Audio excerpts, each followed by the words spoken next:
안녕하세요. 네, 오늘은 팀 켈러 목사님의 결혼을 말하다 책의 4장입니다. 하나님의 언약 안에서 한 몸 되는 것이다 라는 제목인데요. 네, 하나님은 천지창조 후에 참 좋구나 라는 말씀을 보시기에 힘이 좋았더라 이 말씀이요. 이 말씀을 7번이나 되풀이하셨는데요. 그런데 첫사람 아담을 지으신 후에는 사람이 혼자 사는 것이 좋지 않다라고 하셨습니다. 완벽한 세상에서 창조주와 온전한 교제를 나누고 있는 아담이 어떻게 좋지 않을 수 있을까를 생각해 보면은요, 그 답은 창세기 1장 26절에서 찾아볼 수 있는데요. 하나님이 이르시되 우리의 형상을 따라 우리의 모양대로 우리가 사람을 만들고 라고 나오거든요. 그럼 여기서 우리라는 말이 계속 나오잖아요. 우리가 무엇을 말하는 것일까 생각해 보면은요, 하나님은 성부, 성자, 성령 하나님 세 위격이 하나로 존재하시는 거잖아요. 그래서 하나님은 하나님의 존재 자체가 이 성부, 성자, 성령이 서로 교제하는 그런 특성을 갖고 계십니다. 그래서 사람이 다른 피조물들과는 달리 하나님의 형상을 쫓아서 지음받았다는 말은 하나님이 관계하시는 하나님이시듯이 우리 역시도 관계의 기반 위에서 설계되었다는 뜻입니다. 그래서 하나님은 인간이 하나님 형상을 따라 창조된 인간이 하나님과의 수직적인 관계뿐 아니라 다른 사람들과도 수평적인 관계를 갖도록 만드신 것이죠. 그런데 인간이 지금 혼자 있잖아요. 그러니까 이 혼자 있는 문제를 해결하기 위해서 하나님은 돕는 배필, 곧 친구를 지어 주셨습니다. 친구는요, 보통 같은 관심사를 가진 사람들 사이에서 이렇게 우정이 싹트면서 친구가 되는 거잖아요. 이렇게 우정은 동일한 비전과 열정을 공유할 때 가능한 것인데요. 그리스도인은 주님 안에서 새로운 피조물이라는 한 목표를 향해서 걷는 사람들입니다. 그러기 때문에 예수님을 믿는 동일한 신앙만 있으면 어떤 그리스도인도 이 새로운 피조물을 향하여 가는 그 여정에서 정말 뜨거운 우정을 나눌 수가 있는 것이죠. 그리스도인들은 이 세상에서 그리스도인으로서의 또 사명이 있잖아요. 이 사명을 위해서 함께 가는 사람들입니다. 설령 기질적으로나 성격적으로나 어떤 학벌이나 백그라운드나 여러 가지 면에서 너무 다른 사람이라 할지라도 이 그리스도인이라는 이 공통된 점이 있다면은, 그리고 하나님을 위해서 또 새로운 피조물을 향해서 나아간다는 이 한 목표가 있다면은 서로를 세워주면서 정말 신령한 우정을 쌓을 수가 있는 것이죠. 우정이란 두 사람이 같은 목표를 향해 나가는 가운데 점점 하나됨이 깊어지는 것이죠. 예수님은 우리 믿는 사람들의 친구이자 연인이셨습니다. 이와 마찬가지로 남편과 아내는 예수님이 교회에 대해서 정말 가장 좋은 친구가 되어주셨던 것처럼 우리도 남편과 아내도 서로 연인이 되어주고 친구가 되어줘야 됩니다. 그리고 배우자는 가장 친한 영적인 친구입니다. 결혼의 목적은 어떤 로맨틱한 사랑이나 서로서로의 행복을 위한 것이 아니라 서로 도와서 새로운 피조물이 되게 하는 것입니다. 그리스도인들에게는 옛사람과 새사람이 있습니다. 옛사람은 온갖 걱정과 근심을 하고 나쁜 습관이 있고 또 여러 가지 죄가 있고 성격적인 결함들이 가득합니다. 새 사람은 우리가 주님을 만남으로 인해서 모든 죄에서 벗어난 존재인데 아직 완성된 것은 아니죠. 완성을 향해서 나아가고 있는 그런 사람이죠.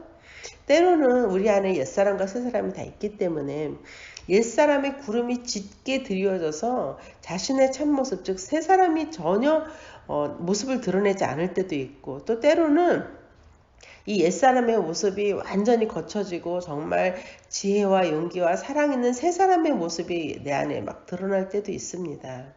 이렇게 옛사람이 나를 주도할 때도 있고, 혹은 배우자를 주도할 때도 있고, 새 사람이 또 그 사람을 주도할 때도 있는데, 미켈란젤로라는 유명한 조각가가 있습니다.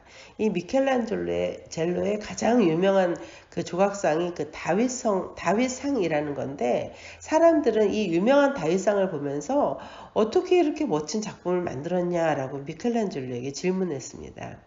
그러자 미켈란젤로는 대답하기를, 저 왼쪽에 있는 저 대리석이 있잖아요. 바위를 잘 뜯어보고 다윗답지 않은 부분을 떼어냈을 따름입니다 라고 말했습니다. 그러니까 저 돌에서 다윗을 본 거죠.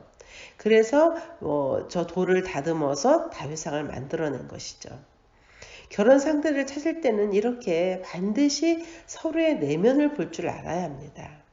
그러니까 조금 설명하면은요, 지금 저 바위 같은 모습이에요, 내 배우자가.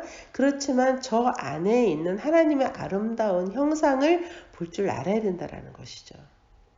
하나님께서 내 배우자의 속에 있는 아름다운 형상을 조각해가는 과정에 동참하는 것이 부부입니다. 부부는 하나님이 사랑하는 자녀들을 빚어나가는 이 과정을 지켜보는 것을 목표로 삼아야 하는 것이죠. 저도 잠깐 설명하면은요, 제 남편이 처음에는 정말 저 돌같이 여겨졌지만 서로 고난과 어려움을 통해서 또 신앙을 통해서 점점 더 저 다윗상같이 아름다운 모습으로 변화되어 가는 것을 볼 수 있었습니다. 물론 지금도 완성되지 않았지만 저도 마찬가지죠. 조금씩 몇십 년을 거쳐서 하나님께서 저 돌을 아름다운 그 조각상으로 다듬어 가는 것을 보게 되는 것을 그렇게 깨닫게 되네요. 네, 이렇게 서로의 새 사람이 되는 과정에 동참하게 되면서 또 인내하면 나중에 우리가 주님 앞에 서게 될 때 주님께서는 잘했다, 착하고 신실한 종들아, 여러 해 동안 서로 잘 끌어올려서 내게로 데려왔구나. 너희들은 서로 희생했다. 기도와 감사로 서로 붙들어 주었다. 더러는 서로 맞서기도 하고 서로 꾸짖기도 했지만 또 서로 끌어안고 서로 사랑했으며 시종일관 서로를 내 쪽으로 밀어붙였다. 네, 그러니까 결혼 생활을 통해서 서로를 그리스도께 더욱더 가까이 가게 했다라는 말씀이죠. 이제 너희를 돌아보아라. 해처럼 밝게 빛나는 것이 보이느냐? 라고 말씀하신다는 것이죠. 부부 관계를 이어나가는 힘은 배우자를 거룩하게 하고자 하는 헌신에서 나옵니다. 배우자를 도와서 자신보다 예수님을 더 사랑하게 만들어야 합니다. 아내보다 예수님을 더 사랑해야만 나보다 상대의 요구를 먼저 채울 수가 있는 것입니다. 감정의 탱크가 하나님의 사랑으로 가득 채워지면, 내 감정의 탱크에 하나님의 사랑이 가득 차면은 그때 비로소 삶이, 결혼 생활이 잘 돌아갈 수 있습니다. 그래서 이 결혼 생활의 관계가 잘 풀리지 않을 때에도 내 감정의 탱크가 하나님의 사랑으로 채워져 있기 때문에 인내할 수 있는 것이고, 또 신실하며 친절하며 열린 자세로 배우자를 대할 수가 있게 되는 것이죠. 그래서 내가 그 배우자보다 예수님을 더 사랑해야만 또 배우자도 더 사랑할 수 있게 된다는 것입니다. 창세기 2장 24절에 보면은요, 남자가 부모를 떠나 그 아내와 합하여 한 몸을 이루라 라고 말씀하고 계시는데, 이 말씀은 부부관계는 그 어떤 관계보다 우선이 돼야 된다는 말씀입니다. 합하다라는 말은 아주 굉장히 밀접하게 연결된다는 뜻이거든요. 그 안에 그 부부 사이에 아무것도 들어올 수 없는 것을 말합니다. 하나님께서는 에덴 동산에 부모와 자식이 아니라 남편과 아내를 두셨습니다. 그래서 결혼한 부부 사이에는 그 누구도 끼어들어서는 안 되고 삶 전체를 통틀어 배우자와의 관계에 가장 높은 우선순위를 두어야 되는 것이죠. 결혼 생활이 어려움을 겪는 경우를 보면은요, 배우자와 연합하는 일에 실패하기 때문에 그렇습니다. 어떤 경우는 그 부모에 대해서 과도하게 의존하는 경우도 있고, 또 어떤 경우는 자식에 대해서 지나치게 헌신하기 때문에 이런 것들이 부부 사이를 끼어들어서 부부 사이가 헤쳐지는 것을 볼 수가 있었다라는 것이죠. 주님은 결혼을 인간의 삶 전체를 통해서 가장 중요한 관계로 세우셨습니다. 그래서 일단 결혼을 했다면 결혼 생활에 가장 높은 우선순위를 두어야 한다라는 것이죠. 그것은 결혼에 담긴 힘 때문에 그렇습니다. 결혼에는 인생의 항로 전반을 좌우하는 힘이 있습니다. 결혼 관계가 건강하고 탄탄하면은 나머지 것들은 문제가 되지 않고 얼마든지 어려움을 극복할 수 있는데, 만약에 결혼 관계가 허약하면은 문제가 생깁니다. 뭐든지 결혼 관계가 약하고 잘 안 되면은 어떤 문제도 해결할 수 있는 힘이 없게 됩니다. 결혼에는 이처럼 인생의 항로의 방향을 바꾸는 힘이 있습니다.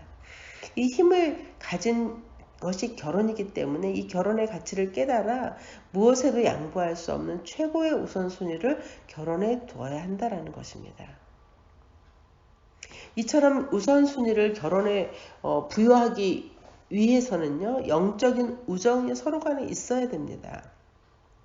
많은 부부들이 결혼 생활을 시작하면서 이 결혼은 하나님께 나아가는 여정이라는 인식을 하지 못하고 있습니다. 배우자는 서로 하나님을 점점 더 깊이 알고 섬기고 사랑하고 닮아가도록 온 마음을 다해서 서로 도와야 됩니다. 그리고 이 여정은 혼자 힘으로 맞출 수가 없지요. 뜻을 같이 하는 신앙의 친구들과 한 방향을 바라봐야 하는 것입니다. 연인이자 친구인 배우자야말로 이 엄청난 모험에 가장 적합한 길벗인 것이죠. 결혼은 거룩함으로의 여정입니다.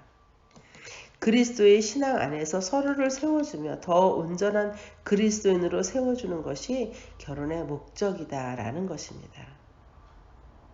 우리 결혼의 목적을 이렇게 새롭게 하면서 또 아직 결혼 전인 분들은 결혼에 대한 하나님의 뜻이 무엇인지 잘 깨닫는 시간이 되었으면 좋겠습니다. 감사합니다.